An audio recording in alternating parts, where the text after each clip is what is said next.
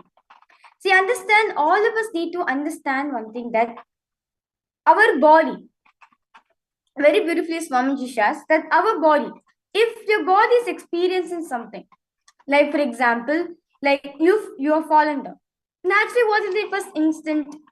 You want to go to a doctor, I think you're going. Like for example, a kid, if he falls down and broke his hand, or he falls down, gets a wound on his knee, what happens? Immediately the parents will take him to the doctor, and the doctor will do the necessary thing, like will put the cream on it, clean the wound, put the bandage, and send the kid to the home. Understand? Like how we have the first aid kid. Like in school, I still remember in schools and all, there'll be a special class taken for all the kids on the first aid kit, where the first aid, like this is the necessary thing, needs to be there in every single house and everywhere, like the band-aid, the cotton, the thermometer, the basic medical setup, the basic medical kit, the first aid kit. Understand, even your body has this kit within ourselves. Swamiji shares very beautifully, when you are hurt, your body has innate first aid kit within itself. The human body has an inherent ability to heal itself. Healing is the body connecting to the source of its existence. Understand, Swamiji saying very beautifully that in ourselves we have the inherent healing ability within ourselves. The healing ability which does not require any of these medicines. See, understand? Swamiji says very beautifully, I'm not against any of the medical systems. No. He's not against the allopathy, the English medicines, nor he's against any other medical system. Well, Swamiji is all about saying that your body has the first aid kit within itself. It did not need to worry that it needs to look for something external for it to cure itself, whereas the body has innate ability to heal itself. Healing, the power of healing is nothing but when body is connecting back to its source of its existence, meaning from where did the body come from? From the consciousness. The source from which where it come from, Paramashiva. The healing process is nothing but you connecting back to the source. You are going back to the source and connecting with the source existence. That is spiritual healing. So, this spiritual healing is actually one of the most powerful science which Swamiji has ever initiated for all the participants, because this science is nothing but infusing into the participants, into all of us, that this healing power is actually there in all of us. This healing energy is actually there in all of us. You just need to command the body to express that power in you. Energy healing is a holistic, non-invasive therapy that treats the body mind as an energetic continuum. Any physical or mental disease is an indication that there is a blockage in the energy flow. Many times, merely clearing these blockages is enough, as the body's natural healing abilities to take care of restoring the after effect, the effect part of the health. See, understand one thing. Swamiji shares very beautifully that our body is connected to our energy center. If you're experiencing a physical disease or a mental disease, let's say you're facing some problem in your heart, or you're facing some problem in your stomach, that means there is an energy blockage which is there. There is a blockage in the energy flow, which is why you're experiencing discomfort in that area. Swamiji shares, many times just by clearing these blockages is enough so that you can actually heal yourself. You do not need external substances to heal. Well, of course, once it crosses beyond the body limit, yes, you have to take a medical care. Swamiji is not always saying not take a medical care, but understand the body has innate healing energy within itself. Where just by clearing out these blockages within your system, just by clearing out these blockages in the energy flow, that is enough to restore the effect part of the health.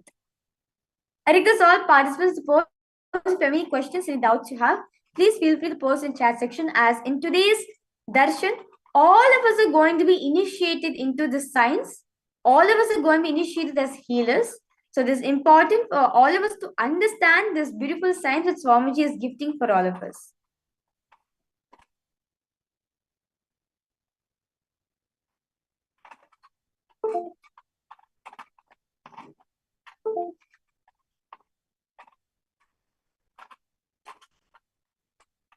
Yes, so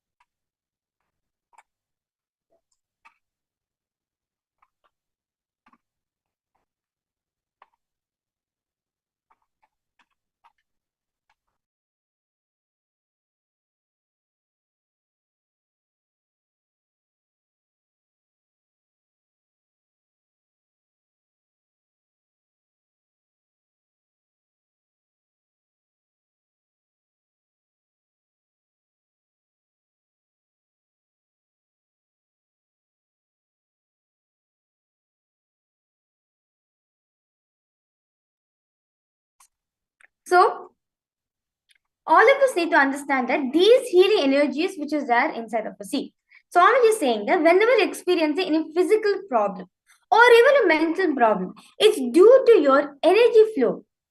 It is due to your some blockage which in the energy flow which is letting you to experience this discomfort. For example, if you're experiencing a headache, or you're experiencing a sinus, or experiencing some throat issue, there is a blockage in this area. That is why you're experiencing headache. That is why you're experiencing sinus, and that is why you're experiencing a throat issue. Just by clearing these blockages will actually restore the effect part of the health. Just by removing the blockages, that is enough to restore the healing effect in all of us. So, I request all participants to post if you have any questions, any doubts you have. Please feel free to post in chat section. Yes. Ma Kalahantrika, Ma Naresha, Ma Miriam, Ma Jnana Pradayini, Ma Anandeshwari. Request all you to post if you have any questions, any doubts you have. Please feel free to post in chat section. Yes, Ma Tanja Devarne, Nithyananda Ma.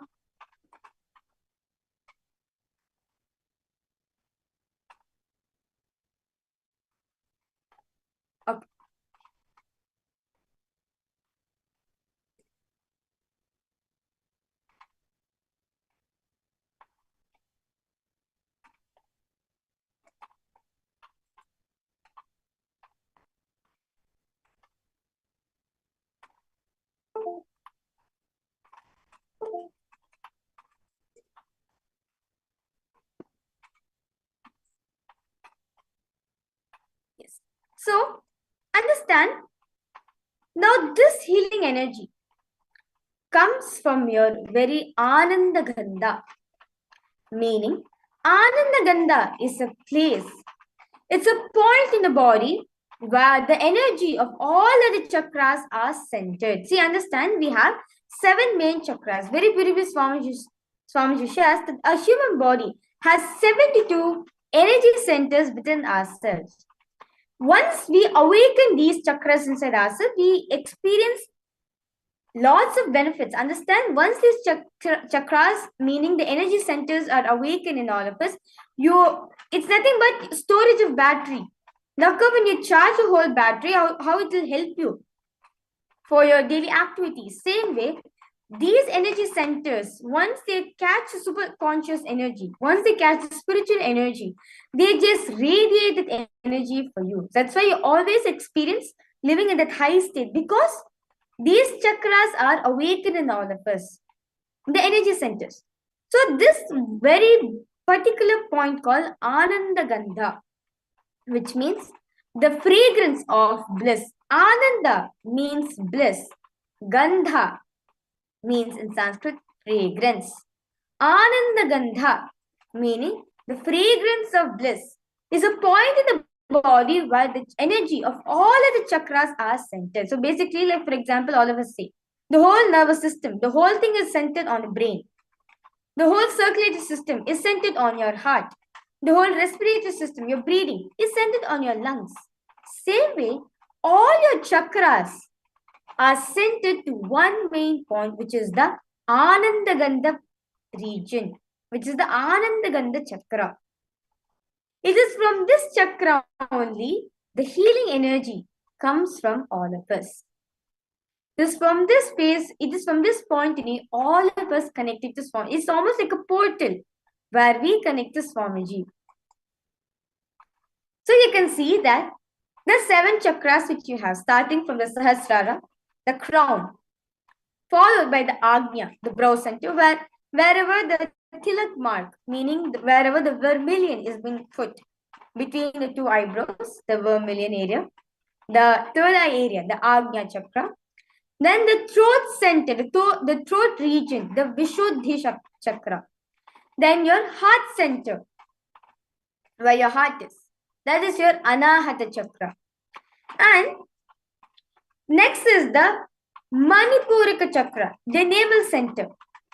Next is the Swadhisthana chakra, where your being center is. And next, the Mooladhara chakra, which is at the base of your spine. So very beautiful. These are the 7 main chakras. Now, these 7 main chakras is connected to one chakra, which is the Ananda Gandha chakra, where it is above the Anahata chakra and below the Manipurika chakra, which is the Ananda Gandha chakra. As you can see the picture over here. So this is the region where the healing energy comes from. So understand, the source of Ananda Gandha, which is a source of spiritual superconsciousness healing, is the ultimate science towards enlightenment. This science of Ananda Gandha is delivered to planet Earth only when incarnation lands on planet Earth. Meaning, only when incarnation has descended on planet Earth, that too from the space of eternal silence, this chakra is being opened and awakened in all of us. Not just physical healing or mental healing. Physical healing also happens because your very DNA structure gets re-altered. Understand? Just by opening up this Ananda Gandha chakra, it heals not just your body region alone, it also alters your very DNA itself. As Swamiji shares very beautifully, the science of superconsciousness can actually re-alter our very DNA itself. So just by awakening this chakra, it helps tremendous positiveness within us. We'll actually experience lots of health benefits such as physical well-being, mental well-being, in a relationship. With everyone will experience a big breakthrough in this. Because this is the source where the science of enlightenment, the space of enlightenment comes from. Now, what are these chakras? These Chakras are called the main subtle energy channels of our body, which are called nadis. We have two types of nadis. One is the Ida nadi, the Pingala side. Sorry, the Ida nadi, which is our left side, and Pingala nadi, which is our right side. And the middle, where your spinal column is centered. It is the Shushumna nadi, which is run along with this the spinal column. They correspond roughly to the sympathetic, parasympathetic, and central nervous system. These chakras are almost corresponding to our central nervous system, which we have in our body. Since the nadi runs in a curved pathway, they cross one another several times at the points of intersection. They form a strong centers. These centers are called chakras. So understand, when the Ida nadi, Pingala nadi, basically these energy channels, the three channels, the central channel, the right side channel, and the left side channel. When all these three are intersecting one point, that point becomes an energy center. It becomes a strong energy center, which is called the chakra.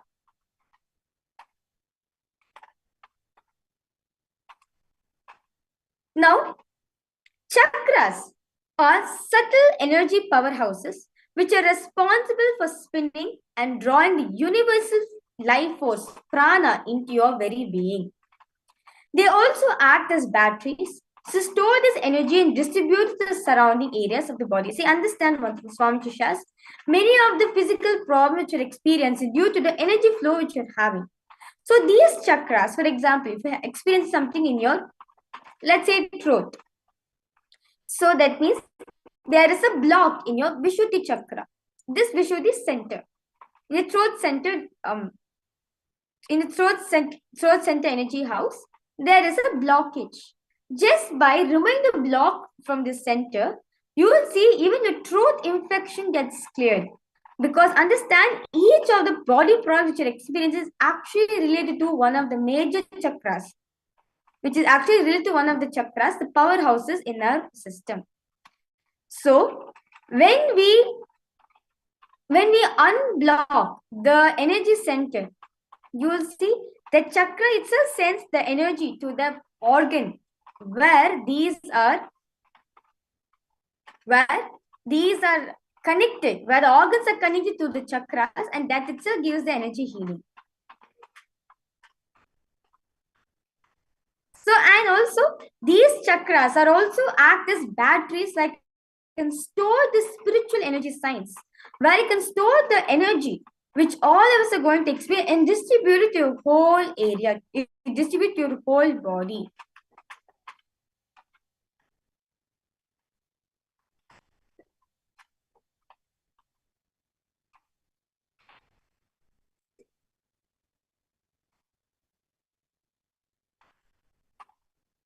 So what exactly is the Nithyananda spiritual healing initiation all about?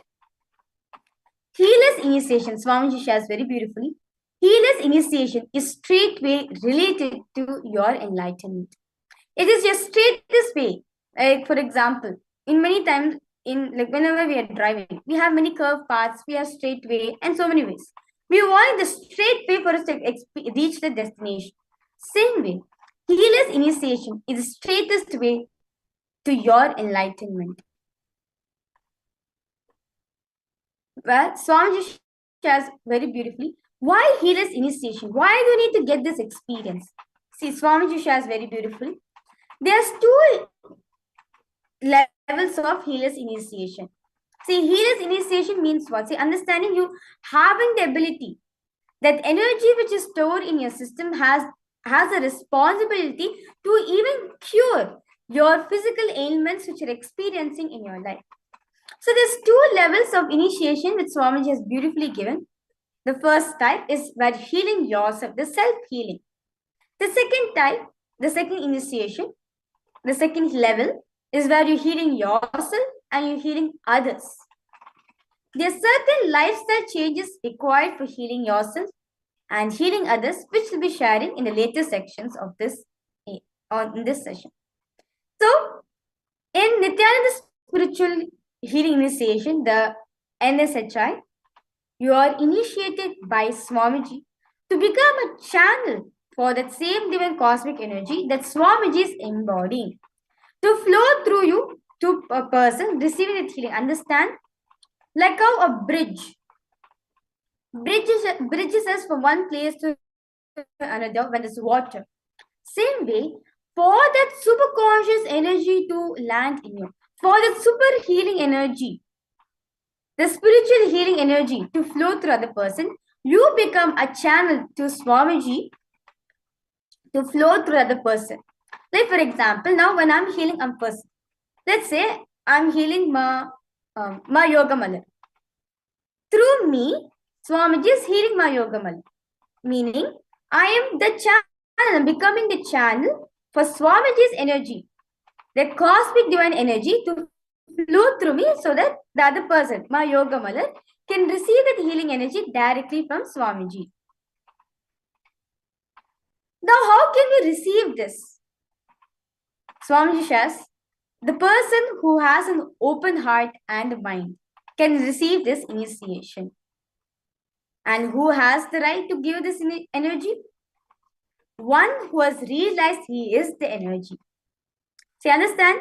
The one who has experienced himself as something beyond the mind and body is the one who's authorized or qualified to give this energy to others. So understand, when you are experiencing healing, you're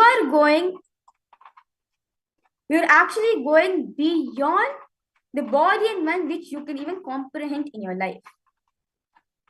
Swamiji shares very beautifully, when energy passes through and overflows from the healer to the recipient receives it. Stress is removed since the intelligent energy floods the body and mind. The healer also benefits from this extra energy, and any stress in the healer system is also removed. So understand, when the healing energy is happening to a person, that person is experiencing all stress, all physical ailment, mental ailment, what he was experiencing in his life, that also gets removed. And he also, there's so much of energy flood into your brain. Like, for example, when the dam is open, how the river just floods. Same way, your energy, your body is just flooded with healing energy. And the healer who's receiving this who's receiving the healing energy from Swamiji also gets extra healing energy, because all the stress which is there in the healer system is also removed just through this spiritual healing. Once a disciple asked Swamiji, how is it that so much of energy flows through you, Swamiji, whereas for me there's less energy coming from me? Swamiji says, when you feel compassion towards others' suffering, the whole thing takes the shape of responsibility and expresses itself as energy. That's it. When you take collective for the mass, where you feel compassionate towards others' suffering. Like for example, when you see your grandparents suffering, when you see your parents suffering, when you see any of your relatives suffering, we feel that pain inside us, and we feel, I need to do something, take responsibility for their recovery. Naturally, in that state, when you decide to take responsibility for the other person's recovery, that healing energy starts expressing in you. The only thing you need is feeling compassionate towards the other person's suffering. Very beautifully, Paramashivoham says in the Vijnana Bhairava Tantra, Sutra 137, Jnana Prakasham Sarve Natma Prakashakaha Ekamekasva Bhavatma Jnanam Nyeyam Vibhavayate. Meaning, staying in the Ananda Gandha, the energy center, all things are revealed by Jnana, knowledge, and all the self of all is the knower. By the reason of their nature being the same, one should contemplate on the knowledge and the knower as one and the same. You will be shocked and surprised by this great science, Rajavidya Anandagandha. This word is used throughout the Sanskrit literature only in one place, in Shankara's in Vishwanathashtakam.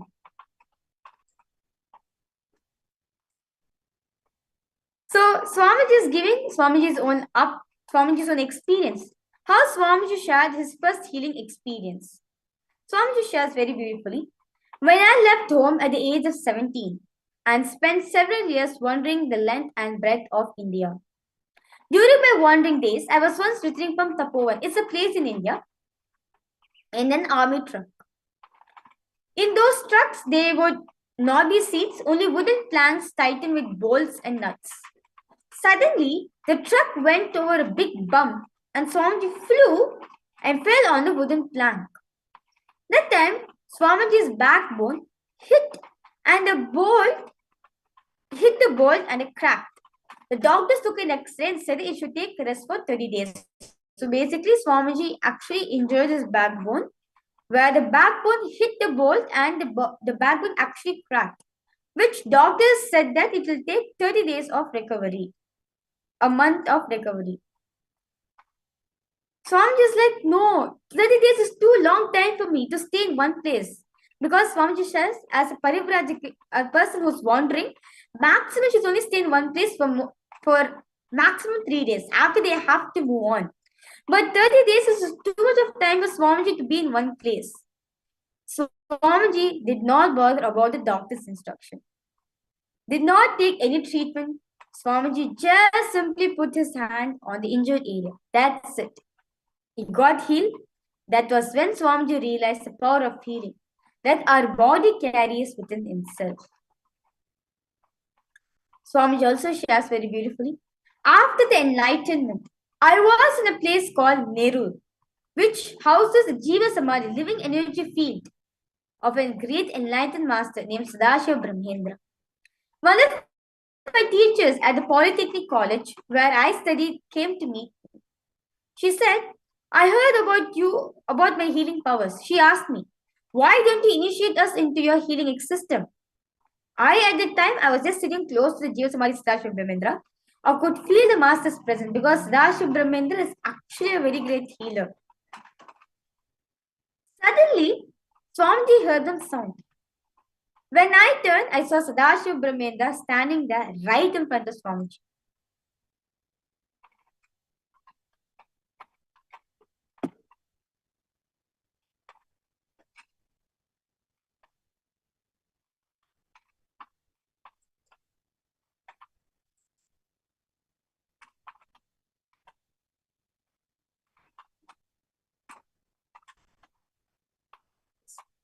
Sorry for that.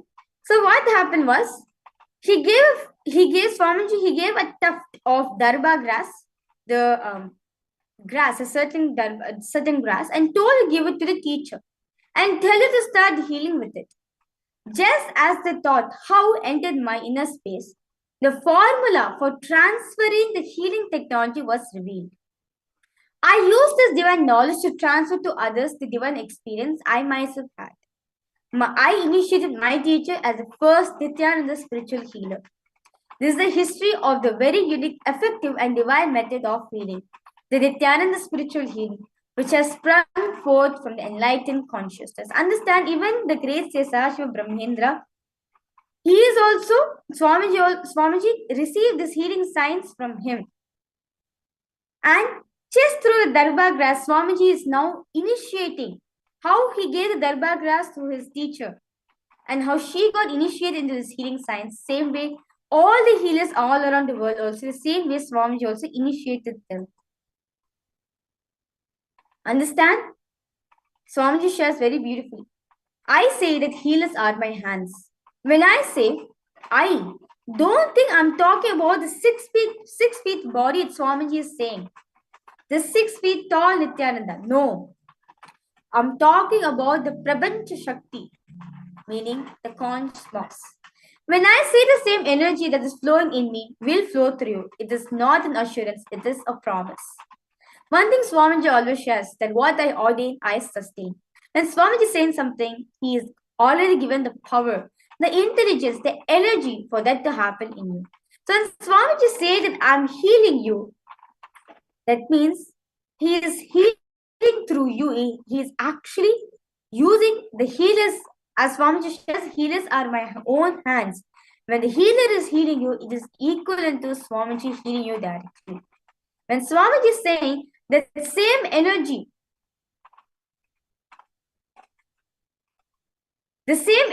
which Swamiji is radiating, that same energy is also being transmitted to all of us just through this spiritual healing process. So now, all of us want to explain now what are the lifestyles for it? What are the healers' lifestyles? So, as a lifestyle of a healer, if you're a self-healer, meaning you want to heal yourself, there's no restrictions needed. There's no restrictions are there.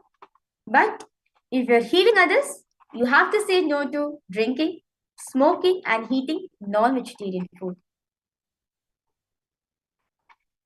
Swamiji says, why no smoking, drinking, or non-vegetarian food after healer's initiation? See, when you meditate and practice healing, you'll have a beautiful and continuous energy flow within yourself. In that high level of energy, if you drink that low energy alcohol and this high energy of meditation would oppose each other. Like for example, battery. You take the a magnet. North pole and the south pole attracts. North and north repels. North and south, it oppose each. North and south, it attracts each other. But north and north, it oppose each other, it repels. So, when you are in such a high state of consciousness, when you're in the high state of healing energy, just by doing this low energy level activities such as drinking alcohol or smoking, which gives temporary high feeling, will actually oppose each other. Indulging in these practices actually creates negative energy in your system. See, understand, when you're in the high energy space and when you drink when you drink, smoke, or eat non-vegetarian food, it does affect the high energy system, high energy which you're having in your body, which at the end creates a negative energy in your body. So, if you're a self-healer, there's no restrictions, but if you want to heal others, if you want a medium, you want to become a channel, a medium for others also to experience healing through you, you should not drink alcohol, should not smoke, and you should not eat non-vegetarian food.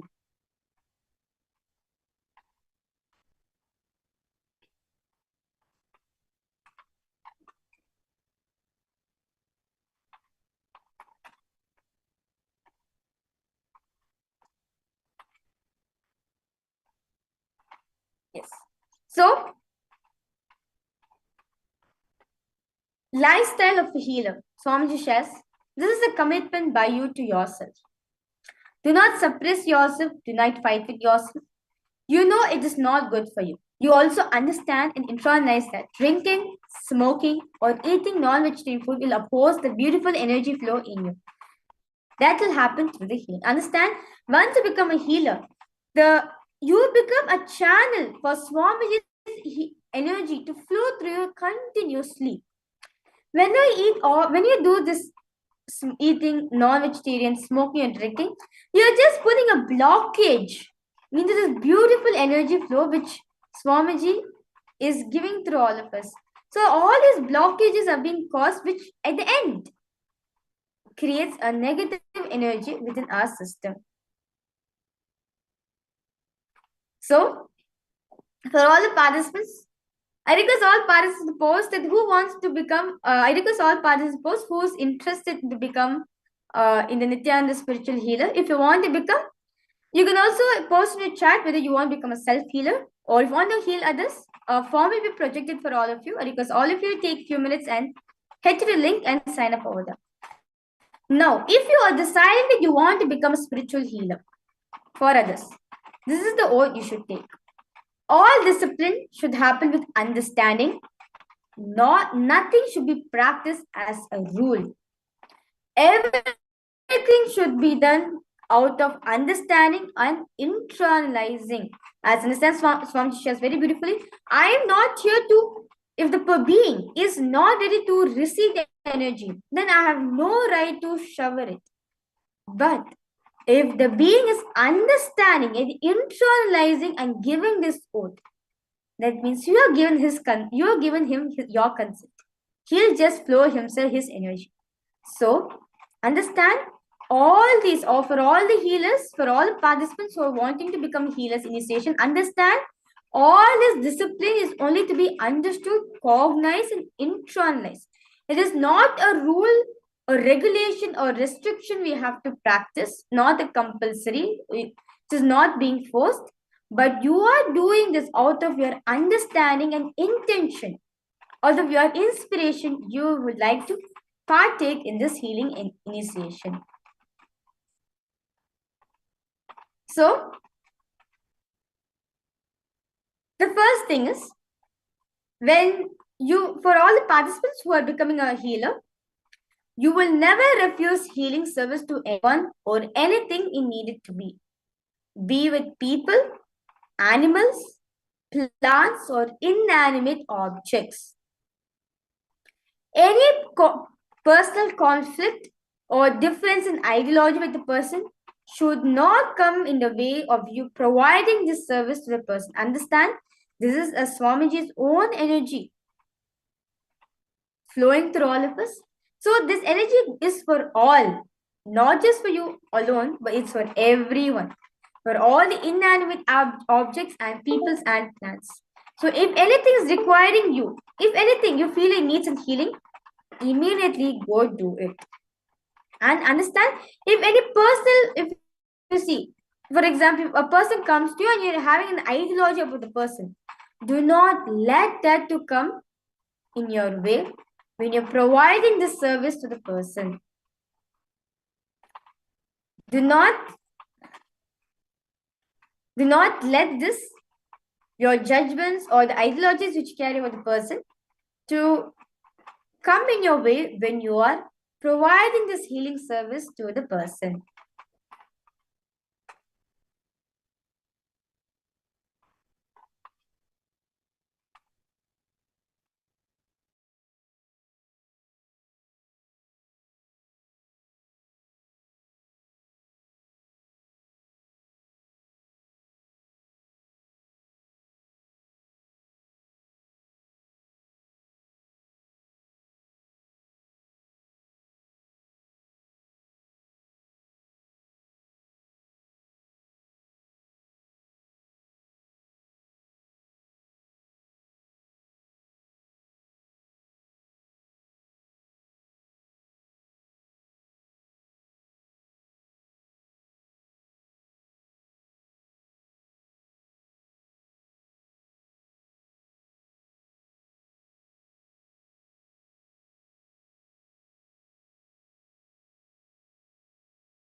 Yes.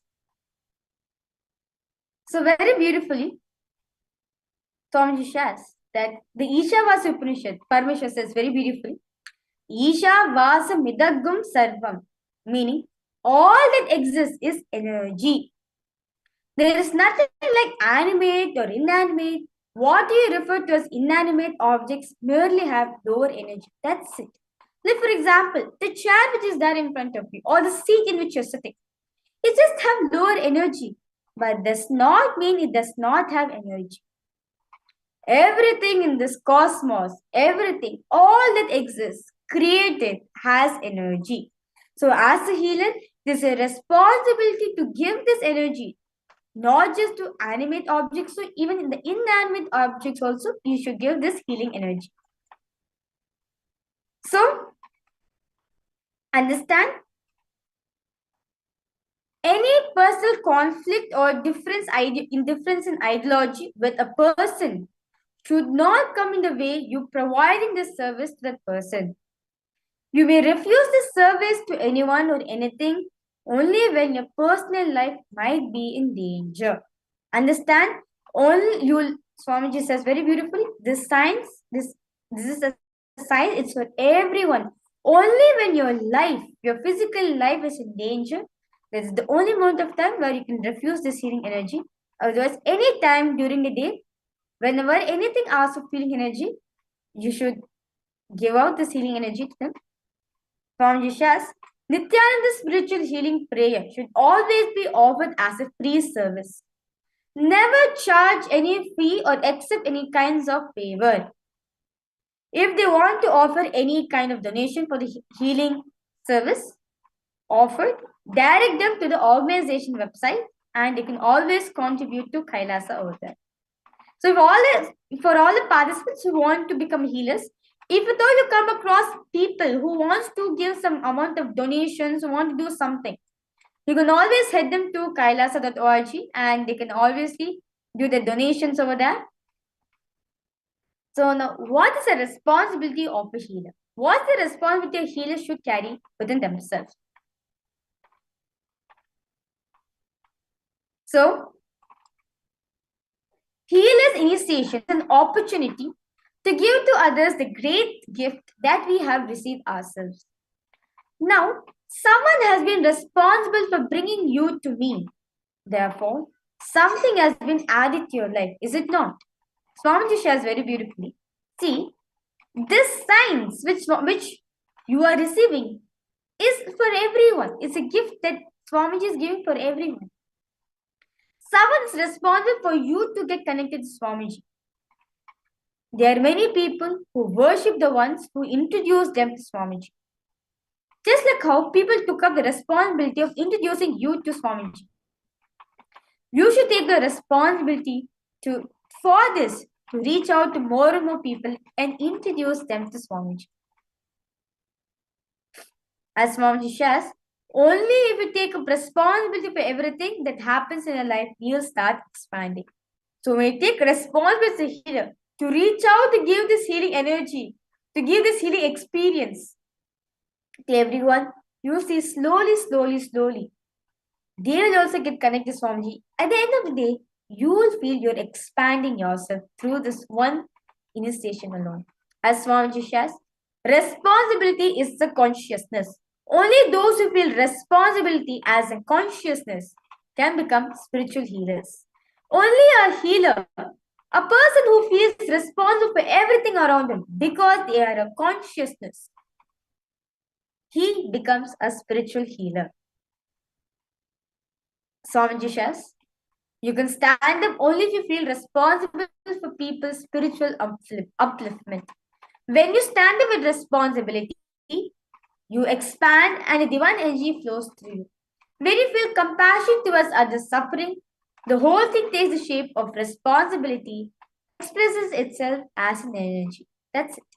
When you take the responsibility, the compassion, Swamiji shares, when you feel compassionate towards the person who is suffering, that compassion changes into an energy and transmits to another person. That's it. That's the power of Swamiji shares. Compassion expresses as responsibility hence an energy. Their compassion becomes a responsibility, it gets converted, it expresses itself as an energy to the other person. Very beautiful. Swami Vivekananda says the motto for his mission was Atmano Mokshartam Jagadhityacha. He describes the goal of his mission as for spiritual liberation as well as bringing good to the humanity. He implies that without taking up responsibility for the good of the world, you cannot talk of spiritual liberation. As only, very beautifully, Swami Vivekananda says, only when you take responsibility for the whole world, only take responsibility for the world's happiness, you can even speak about spiritual liberation.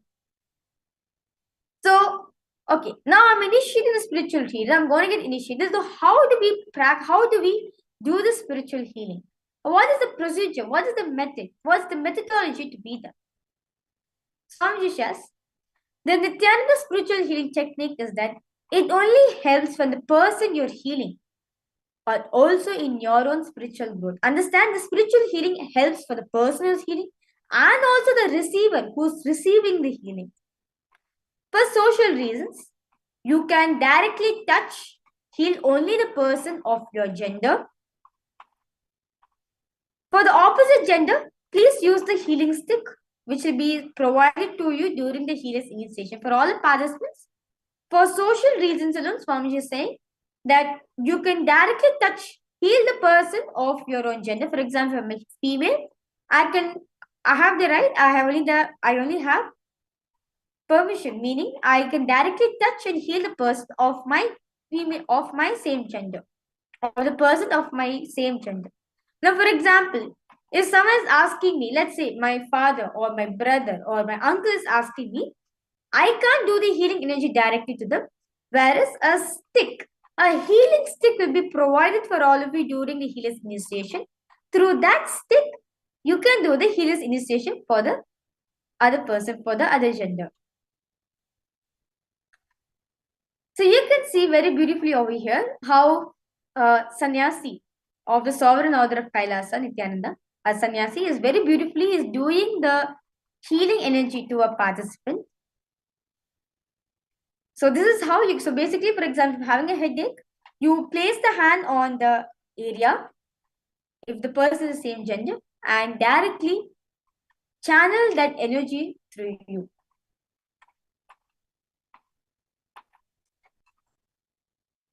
So how the procedure, now what needs to be done? Now place your palms on the area to be healed or on Sahasrara chakra, the top of the head of the person being healed. You can close your eyes, visualize Swamiji's face, bring your awareness to your Ananda Gandha chakra. You can chant the Mahavakya. Immediately you will see energy gushing from your Ananda Gandha chakra, the region below your Anahata and above your Manipuraka. Bring your awareness to the chakra. Simply relax yourself. Do not worry about the energy flow, whether it will happen or not. It will happen. And Swamiji says it is happening. It is happening. When you are doing that healing, when you are giving a healing for the other person.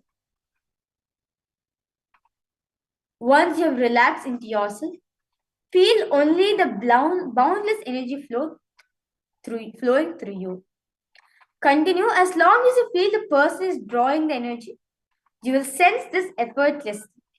Your hands will automatically drop once the person has enough. For all the participants, for all the viewers, or for all the participants also, those of you healers, because all of you also to share your experience, how is it for all of you? You will see, for example, if I'm healing a person, let's say I'm healing my mother, I'll just relax myself in that space of bliss. Let the energy flow. That energy itself, Swamiji itself will tell when the person has enough energy. You will say automatically your hands will follow. Once the person has consumed a lots of energy from you. And also have a picture of Swamiji in the room where you're healing. Let your body language show care and concern for the other person. And always be aware and sensitive to the needs of those around you. And play the Mahavakya during the healing prayer service, as Mahavakya also add on to that intense energy. And of course, Swamiji's Atmamurti, Swamiji's picture also will give the experience that the whole healing energy, the whole area, the whole room becomes Swamiji's own space.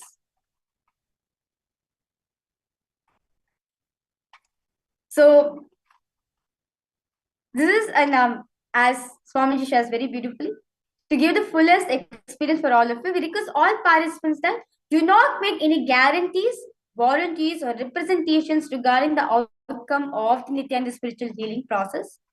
Specifically, do not claim that the process in any way diagnoses, treats, heals, cures, or prevents any diseases, illness, injury, or physical, mental, or condition.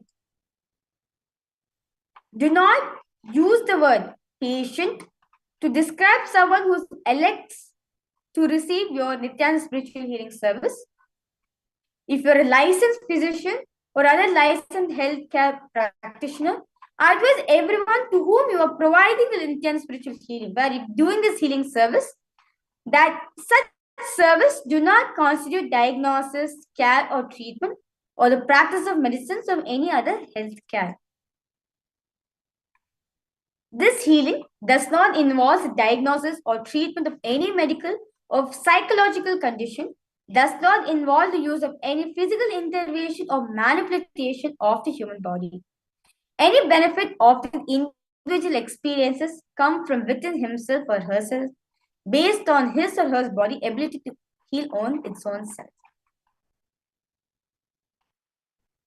So, understand, because all participants to understand this and acknowledge that your participation in the Nitya spiritual healing program is on a voluntary basis. Do not charge or accept any fee favor for the services that you may provide to others. As Swamiji says, this science is for everyone. Make it as free of charge.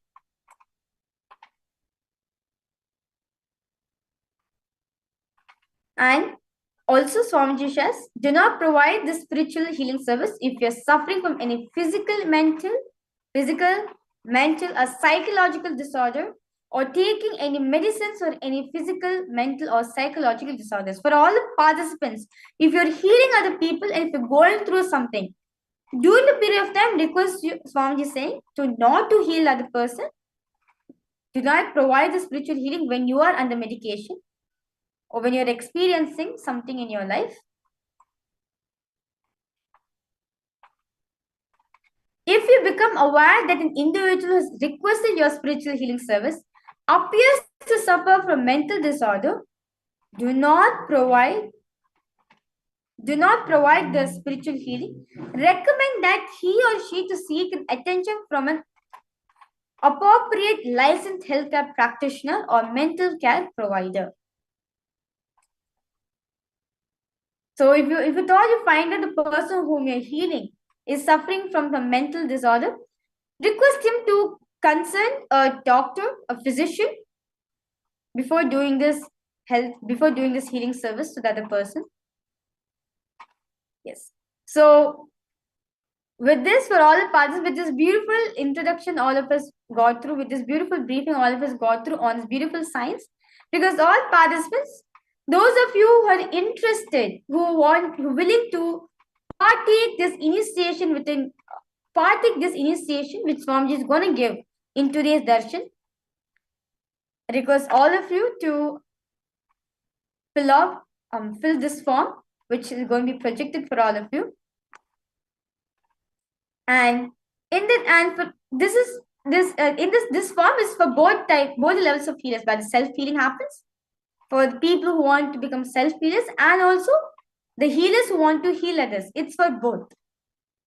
So for all the participants who want to receive this energy, requesting you to fill those form. Only those who have filled this form only are going to experience this.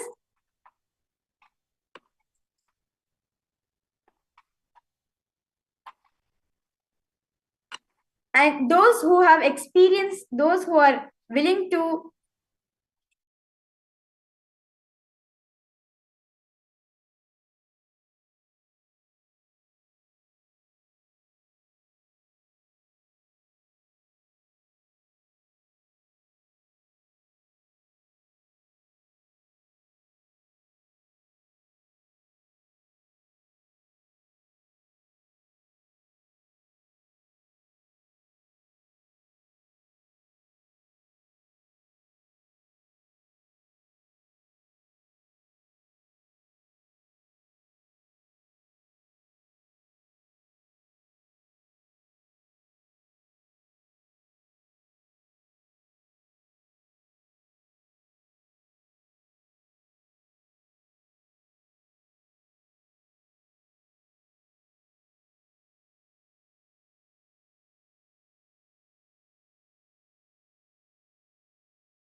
yes. So with that beautiful briefing all of us got on this greatest spiritual energy science, let us now move ahead to the power manifestation session. So throughout the whole day, all the participants, all of you are beautifully manifesting this power of body scanning. We'll be continuing to manifest this power of body scanning. So I request all participants now to remember Swamiji in your inner space.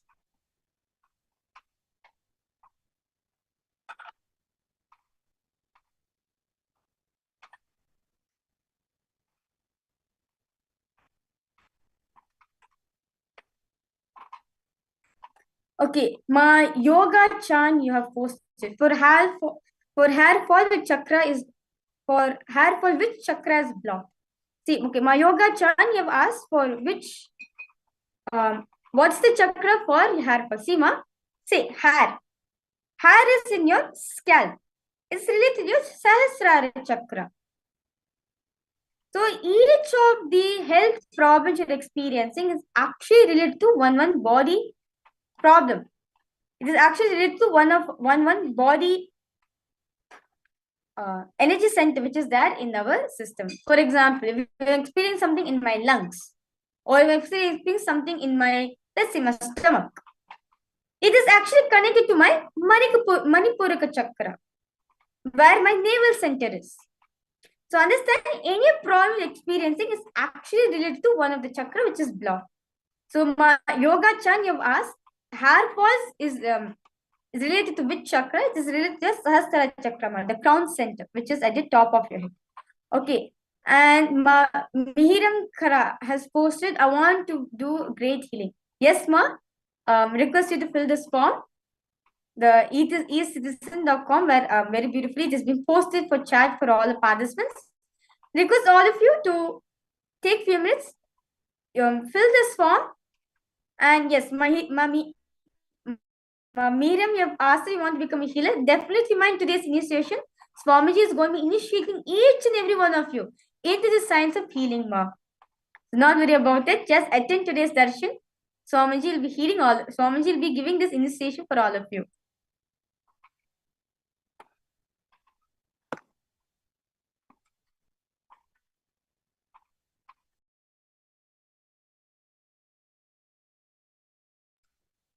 And yes, Also, along with that, my yoga chant, very beautifully, Swamiji has beautifully given the Nitya Kriyas also, meaning the techniques, where doing the specific Kriyas, the techniques, it also helps us to get away from disease. Like, for example, like Swamiji has revealed 108 problems. For 108 such problems, Swamiji has given 108 beautiful yogic techniques, which actually practicing it will help you to come out of that suffering.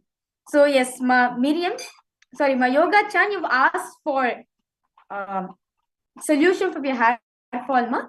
This Nitya Kriya, actually during this session, Swamiji also will be initiating all of us into the science of healing. And after the session, all of us also will be getting to understand the science of Nitya Kriya. And this, you can also visit the website, our official website, the Kailasa.org. You'll see in that Swamiji beautifully have given the techniques, the yogic techniques for each of the body problems that you're experiencing in your life. Yes. So with that beautiful, I request all participants, if you have any questions, any doubts you have, please feel free to post in the chat section. It's very important for all of us to understand this initiation which all of us are going to receive today. So now we are going to be starting the power manifestation. Request all participants now to remember Swamiji in your inner space.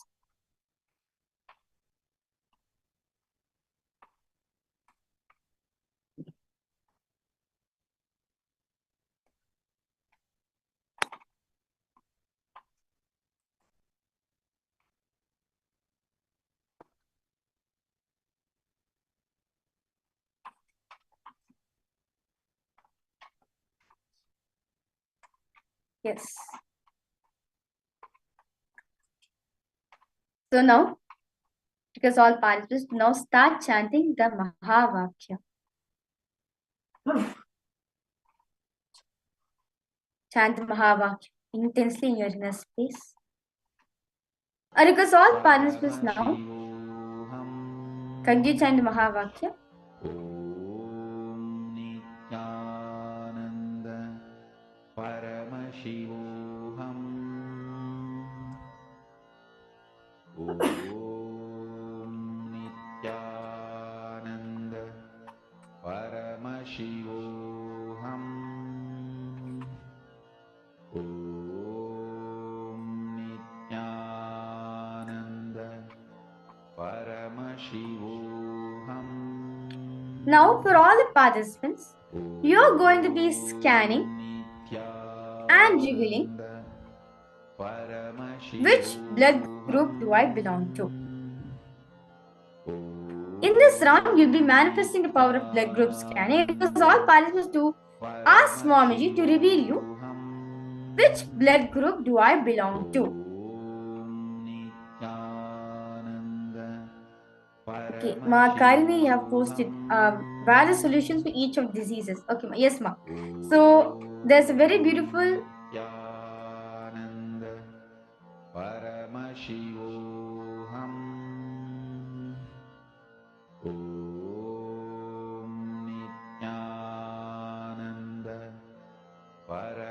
yes.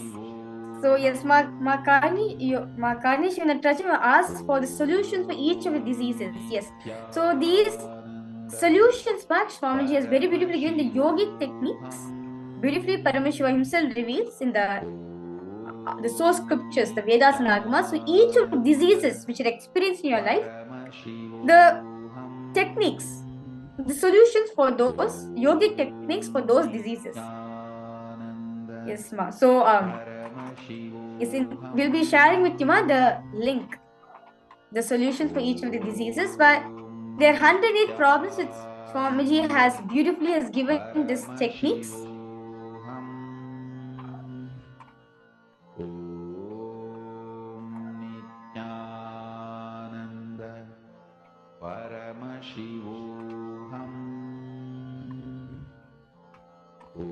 So I request all participants, yes, I request all participants now to scan which blood group do I belong to. You see, when you ask Swamiji, simply he'll reveal the answer for all of you. Just enjoy the space, wonder space with him. Just surrender every single thought current you're having here in the space. Nithyananda Paramashivoham Om Nithyananda Paramashivoham Om Nithyananda Paramashivoham Om Nithyananda Paramashivoham Om Nithyananda Paramashivoham. Yes. And I request all participants now to relax and open your eyes and share whatever Swamiji is sharing. What is Swamiji showing? Whether Swamiji is showing you the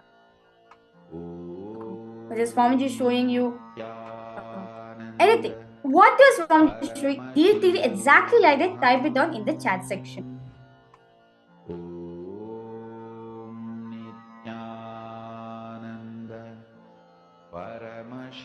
Okay. My yoga mala here posted. N ma, maybe see A or O. That's wonderful, ma. How about you, ma? Ma Yoana Celia, ma Karini Shivanatrajan, ma Nistri Gunya, ma Yoga Chan, ma Naresha, ma Jnana Pradhan. Because all of the posts, whatever Swamiji has showed for all of you.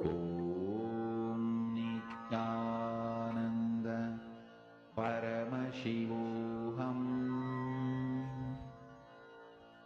Om Nithyananda. Okay.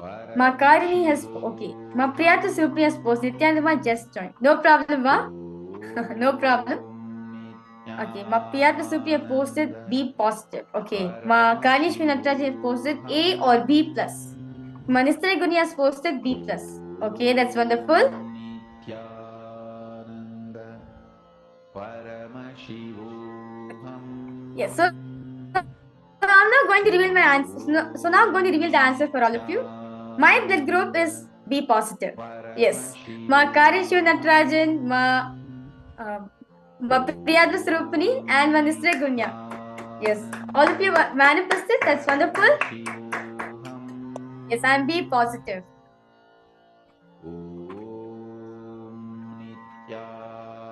Yes, that's wonderful, ma Priyatra Surupri. You just joined and Swamiji beautifully showed you. Okay, ma Dahananda you have posted. Orange color with green with black letters. Okay, ma. That's wonderful. What is one showing you? Yes, that's wonderful. So now with all the participants, for those of you who want to receive the healing initiation, for those of you who want to become the healer, for your self-healer, and you want to become a medium, a channel for healing others. I request all of you to stay for today's darshan. In today's darshan, Swamiji is going to be initiating all of us into the science of spiritual healing, where just connecting with Swamiji, your body will give that natural spiritual energy which is actually there in yourself. So, for example, if you're getting hurt, if you're in that space, when you're getting hurt, or if you want to heal somebody, just that connecting with Swamiji, that healing energy will come out from your Anandaganda region. It will just come. Swamiji will himself flow through all of you and heal the other person. From our side, we just need to be a channel. That's it. Once we say to Swamiji, yes, Swamiji, I'm going to be a channel for you. He is just flow through all of us. So, for those are the participants who of you want to get initiated into the science of spiritual healing, I request all of you to take few minutes and you can apply. Nithyananda Paramashivoham Om Nithyananda Paramashivoham Om Nithyananda